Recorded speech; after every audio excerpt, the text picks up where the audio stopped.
Bienvenidos a Crónica de un Católico Perplejo. Estamos ya a 5 de marzo del 2021. Hoy es viernes de la segunda semana de Cuaresma. Recuerden, no se come carne el día de hoy, ni tampoco pollo. Por cierto, espero todos estén teniendo una excelente semana y la verdad es que aunque no parezca, este domingo ya es el tercer domingo de Cuaresma. Parece increíble, pero la verdad es que se pasa rápido esta hermosa temporada de la Cuaresma y bueno, recuerden que nunca es demasiado tarde para empezar su penitencia de la Cuaresma. Si por alguna razón se les olvidó que empezaba ya la Cuaresma o no hicieron el propósito al empezar el miércoles de ceniza, no se preocupen, aún pueden empezar. Nunca es demasiado tarde y hasta siquiera si fuera ya la Semana Santa, la penitencia es algo que siempre se puede hacer y siempre se debe hacer algo dentro de Cuaresma. Y bueno, no se olviden que aún pueden empezar estas mortificaciones para nuestro cuerpo que nos ayudan a crecer en amistad, en cercanía con Dios nuestro Señor. El día de hoy quería continuar el tema más o menos del miércoles, porque es un tema muy interesante y de hecho el miércoles hablamos del protestantismo y del judío, del judaísmo, ¿verdad? Y nos hicieron una pregunta en Twitter, nos dejaron una pregunta, una de nuestras seguidoras diciéndonos, pensé que pensaban que íbamos a hablar de la sola escritura. Para que el católico que está escuchando el programa, que no esté muy familiarizado con lo que es el protestantismo, con la palabra sola escritura, la palabra sola escritura significa solo las escrituras. ¿Qué significa esto?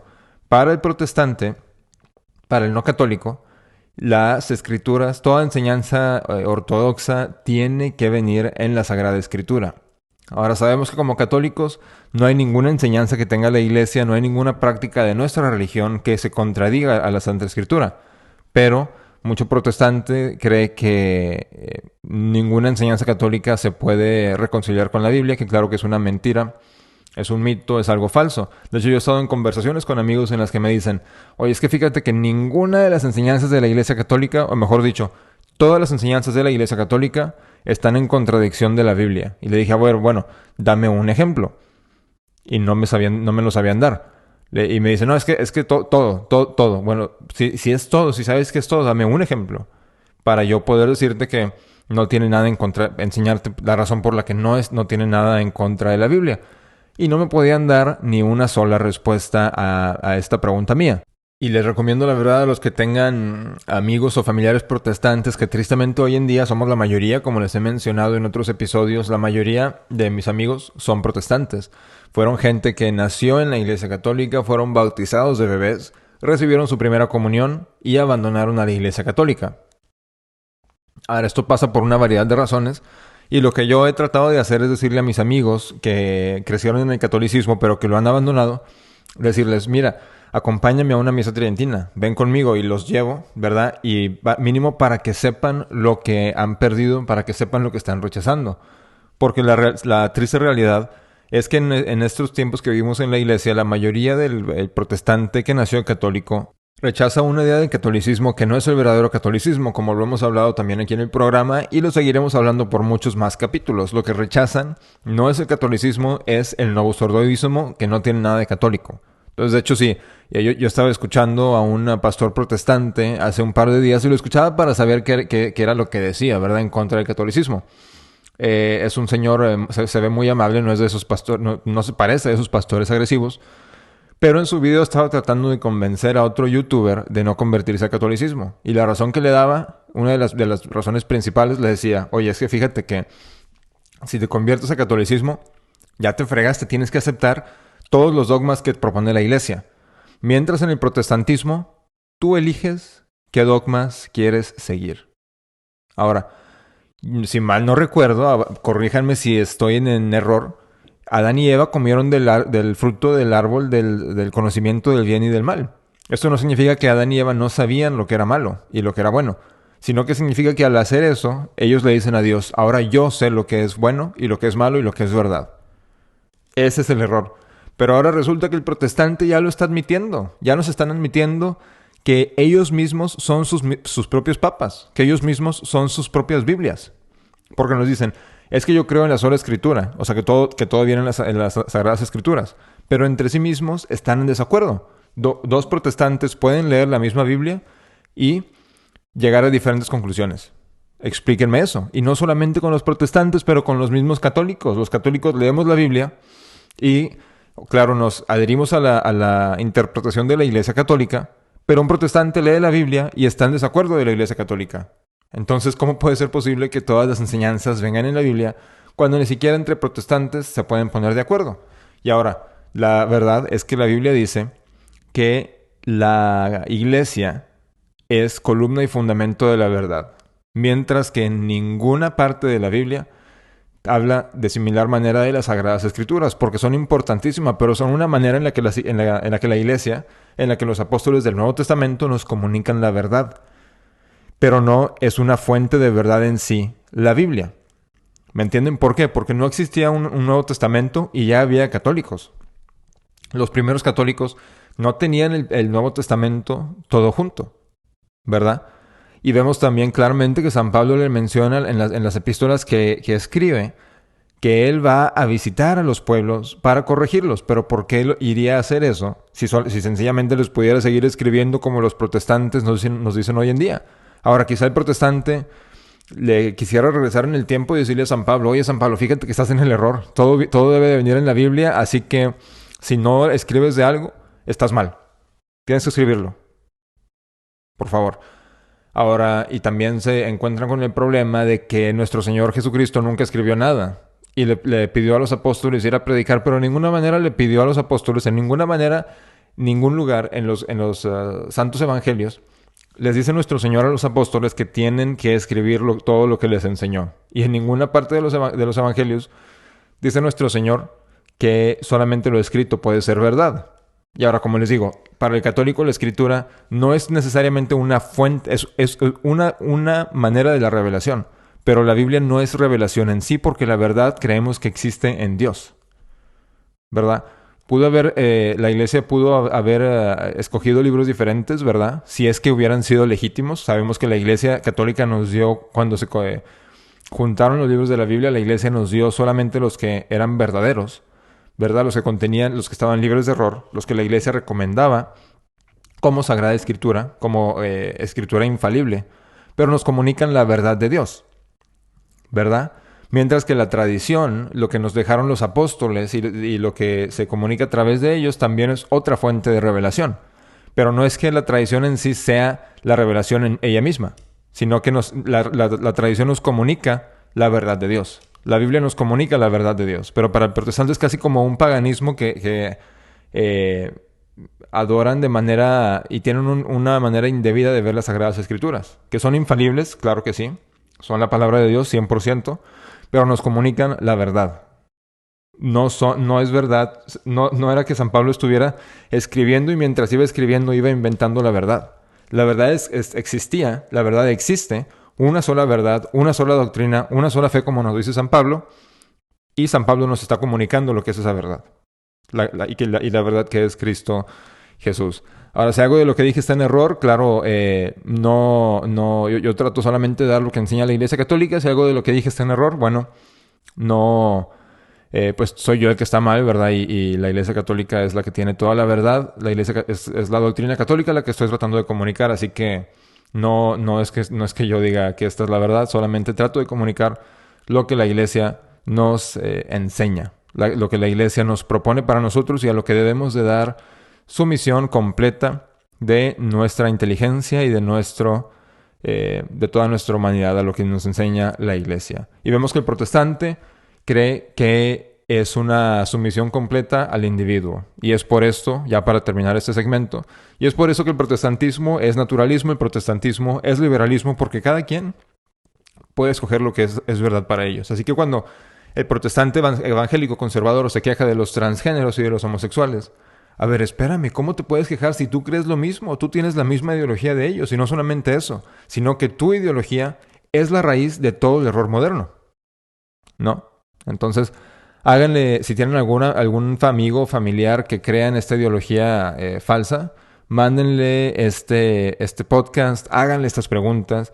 En amistad, claro, ¿verdad? Y si una persona es verdadera amiga, es verdadero amigo, debe de tener la honestidad intelectual para tener ese tipo de discusiones sin que se pierda la amistad. ¿Por qué? Como católicos, si perdemos esa amistad va a ser una alma que lo más probable es que jamás se vaya a convertir. Pero lo más importante, por supuesto, es hacer oración por estas personas. Pero tampoco perder las amistades por estas discusiones, porque si las perdemos ya no va a haber otras oportunidades que tengamos con esta misma persona de comunicarles la verdad que es Cristo Jesús y al que están rechazando ellos al ponerse fuera del cuerpo místico de Cristo. Así que recuerden esto con respeto, pero nunca, nunca, nunca, nunca escondiendo lo que es la verdad católica. Y bueno, ya continuamos al siguiente segmento, que es el propósito del capítulo de hoy.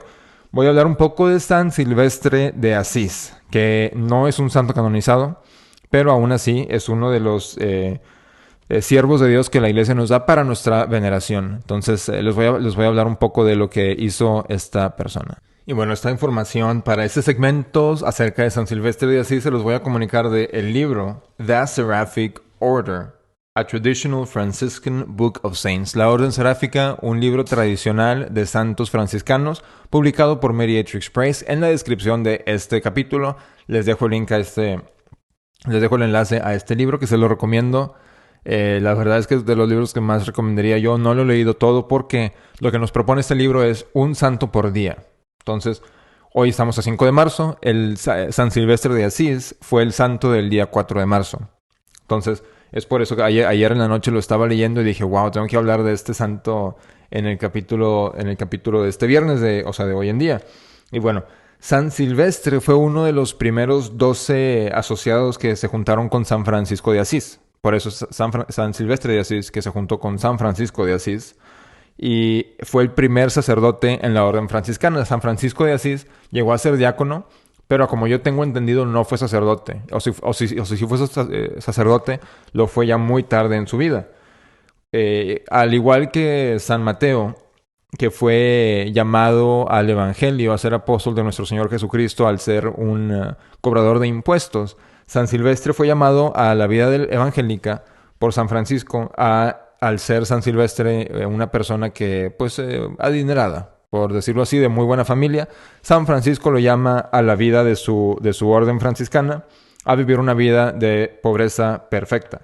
San Silvestre fue descendiente de una familia noble de la ciudad de Asís y tenía unas propiedades cerca de la ciudad, de donde, aunque era sacerdote, se consideraba que como quiera sacaba una muy buena ganancia de estas propiedades que él tenía. Y él fue el que le vendió las piedras a San Francisco para la restauración de la iglesia San Damián. Entonces esto es un dato muy importante que no lo podemos perder. La iglesia enseña que la riqueza no es mala, pero la riqueza tiene que estar puesta al servicio de Dios. Y esto es algo que San Francisco siempre supo hacer a la perfección. Él vivía en absoluta pobreza, pero para toda iglesia que él restauraba, del que San Francisco se encargaba, se preocupaba siempre por tener los mejores materiales, oro, los materiales más caros para ofrecérselos a Dios. Entonces, no tiene nada de malo la riqueza, pero cuando se pone al servicio de Dios. Pues por eso que mucha gente critica a la Iglesia Católica, pero lo que hace la Iglesia Católica con estas iglesias hermosas es que le pone, como les menciono, la riqueza al servicio de Dios, las ponen en los altares, en los cálices, etc. Y es algo que en verdad se pudiera decir algo que toda persona puede disfrutar. Al contrario de estas casas súper exclusivas que solamente los más ricos pueden tener acceso a estas casas. No. Las iglesias, por decir, al Notre Dame de París, la persona más pobre igual a la persona más rica van a la misma iglesia.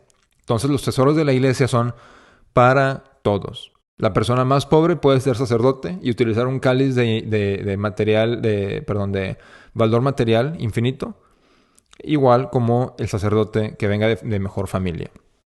Bueno, como les mencionaba, San Silvestre nació en una familia noble, adinerada, pero empezó a conocer a San Francisco y a San Bernardo, que fueron de los primeros en estar en este grupo pionero de franciscanos que se encargaban de distribuir sus riquezas entre los pobres de la ciudad, porque recuerden que San Francisco también era de una buena familia. Pero bueno, motivado por la avaricia, Silvestre se acercó a San Francisco y se quejó de que no le habían pagado bien por las piedras que le había dado San Francisco y que le debían de dar más dinero. En este momento San Francisco, que no se quería pelear por bienes terrenales, se agarró su bolsa y le trató de dar lo más posible a Silvestre y le dijo, mira, aquí tienes, toma lo más que quieras, aunque no te debo nada. Silvestre tomó el dinero y se fue.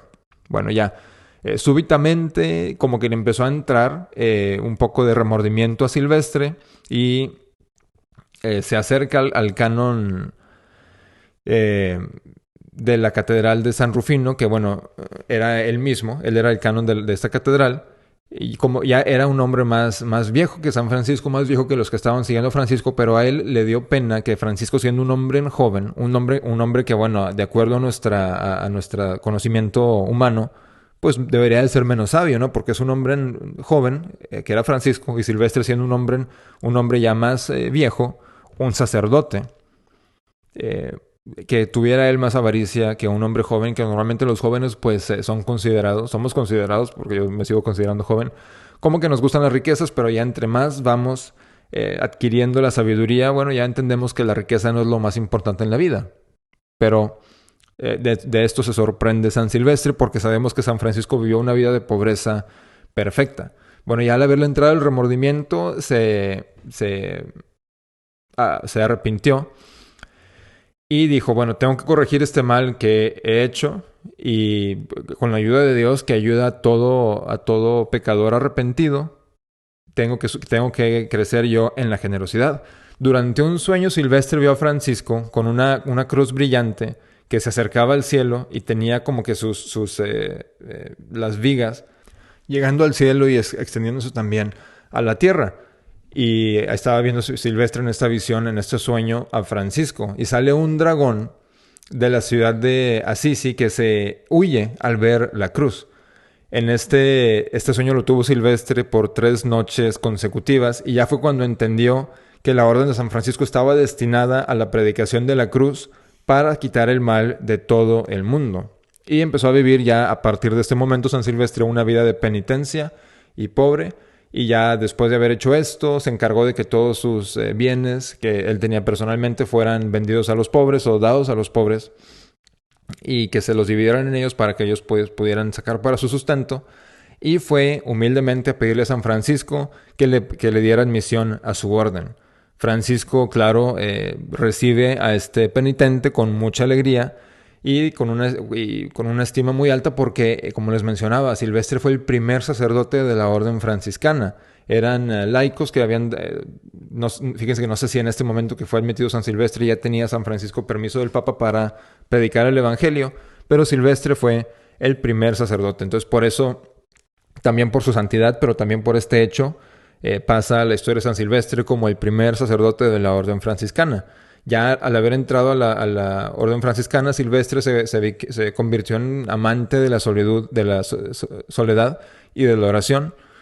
Y de acuerdo a diferentes récords históricos, en una ocasión pudo hablar con Dios de la misma manera en la que había hablado Moisés.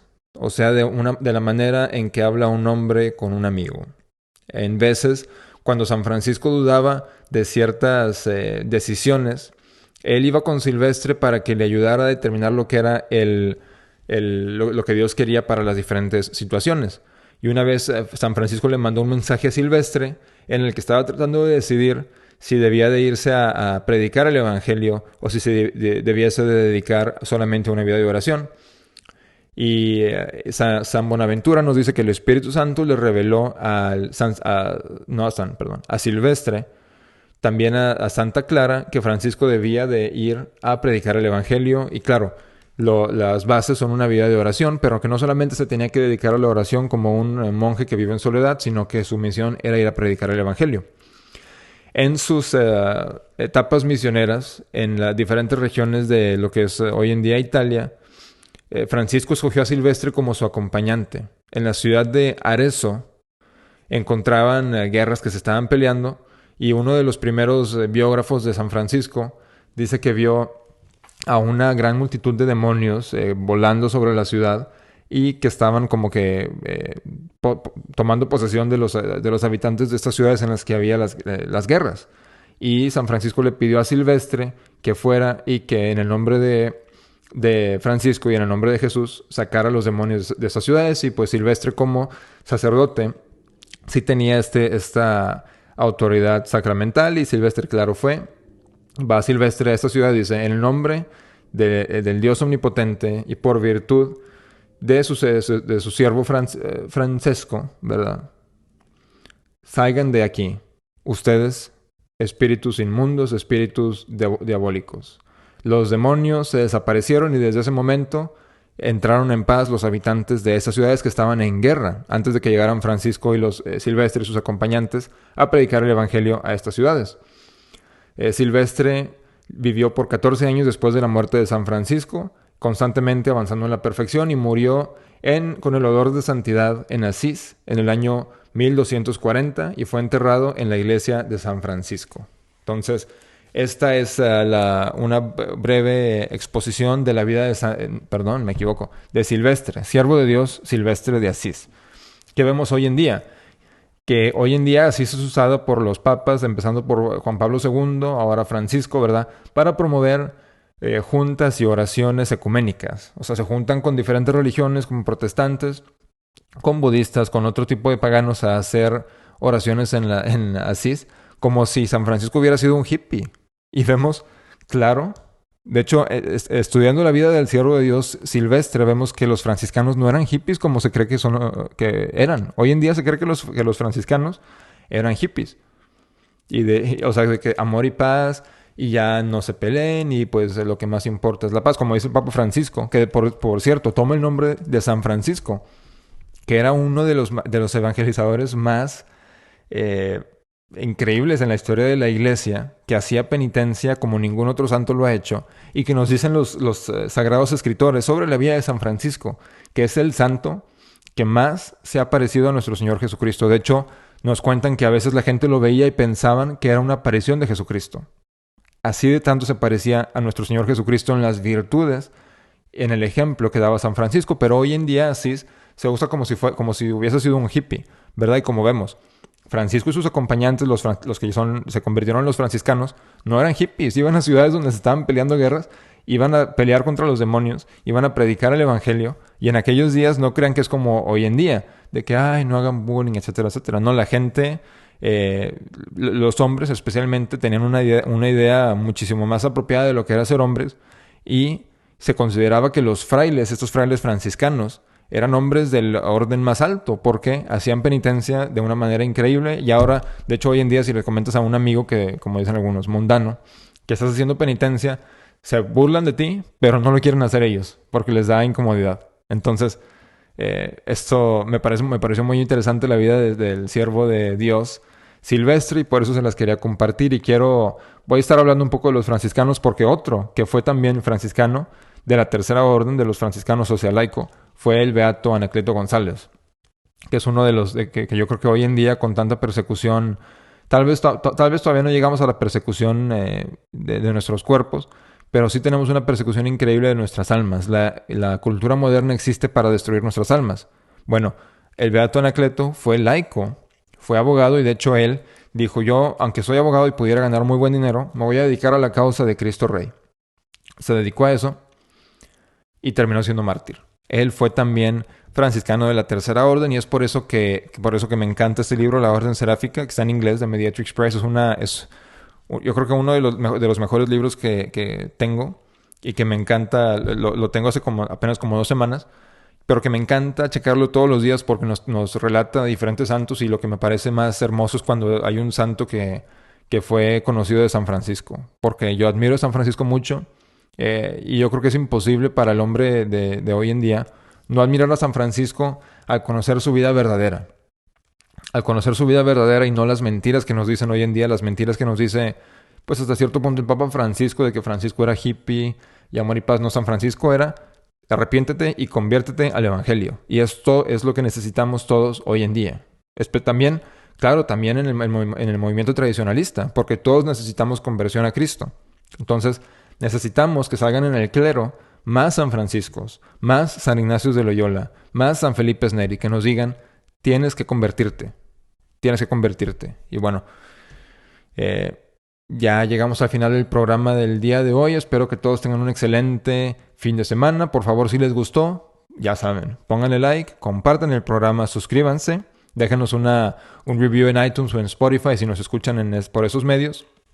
Y bueno, ¿qué más puedo decirles? Les recomiendo este libro de la Orden Seráfica. Espero que sí, especialmente si viven en Estados Unidos, no sé cómo estén los envíos a México, pero si viven en Estados Unidos, cómprenselo, no se van a arrepentir. Bueno, aquí terminamos. Mi nombre es Alberto, viva Cristo Rey y Ave María.